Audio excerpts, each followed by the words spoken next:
Hello అందరికీ ఎలా ఉన్నారు? నేనైతే చాలా బాగున్నాను. ముందుగా అందరికీ రథసప్తమి శుభాకాంక్షలు. మన నిజ దైవమైన శ్రీ సూర్యనారాయణ మూర్తికి ఎంతో ఇష్టమైన రోజు కదా ఇది. సో అందరికీ రథసప్తమి శుభాకాంక్షలు. నేనైతే రథసప్తమికి ఇలా సింపుల్గా పూజ చేసుకున్నాను. యాక్చువల్గా అయితే అత్తమ్మ వాళ్ళ ఇంట్లో ఉంటుంది పూజ. కొంచెం పర్సనల్ ప్రాబ్లం వల్ల అక్కడ అత్తమ్మ చేయలేకపోయింది. నెక్స్ట్ వీక్ చేస్తారేమో, అది కూడా వీడియో తీసి పెడతాను.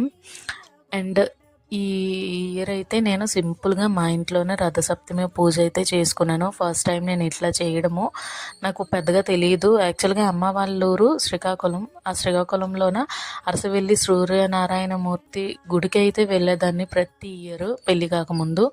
ఇంక ఇక్కడికి వచ్చాక మా అత్తమ్మ వాళ్ళ ఊరిలో కూడా సూర్యనారాయణ మూర్తి గుడి ఉంటుంది, అక్కడికి కూడా వెళ్ళేదాన్ని. సో ఈ మంత్ ఈ ఇయర్ నాకు అవ్వలేదు.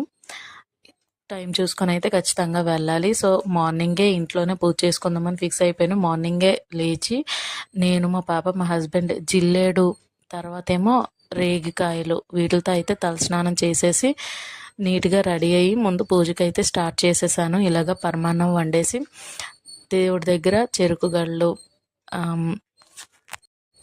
గడలు, రేగి పళ్ళు, కొబ్బరికాయ, అట్టుపళ్ళు, పరమాన్నంతో అయితే ప్రసాదాలు నివేదర్పించాను. తర్వాత ఏమో ఈ రోజైతే ఒక మంచి విశేషమైన ఇది కూడా ఉంది. ఏంటంటే హెల్త్ ప్రాబ్లం ఉండే వాళ్ళకి హెల్త్ ప్రాబ్లమ్స్ అన్నీ తగ్గాలి అంటే కేజింపావు గోధుమలంట బ్రాహ్మణుడికి దానం ఇస్తే చాలా మంచిదంటండి. కేజింపావు గోధుమలు బ్రాహ్మణుడికి దానం ఇవ్వాలి. సో నేనైతే మా దగ్గరలో శివాలయం అయితే ఉంటుంది. కేజింపావు గోధుమలతో కొనేసి నేను బ్రాహ్మణుడికి అయితే దానం, దక్షిణ అన్నీ ఇచ్చేసి వచ్చాను.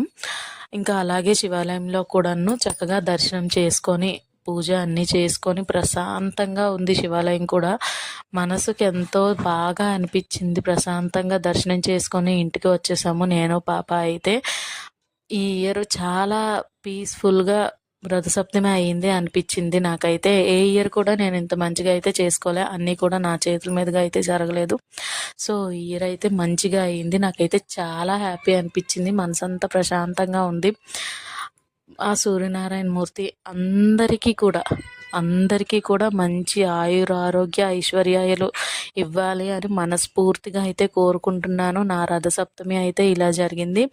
మీ రథసప్తమి ఎలా జరిగిందో, అలాగే మీకు ఇష్టమైన దేవుడు ఎవరో కామెంట్ చేయండి. వీడియో నచ్చితే లైక్ చేయండి, షేర్ చేయండి, సబ్స్క్రైబ్ చేసుకోండి, ఫాలో చేయండి. Thank you so much. Happy Rathasaptami.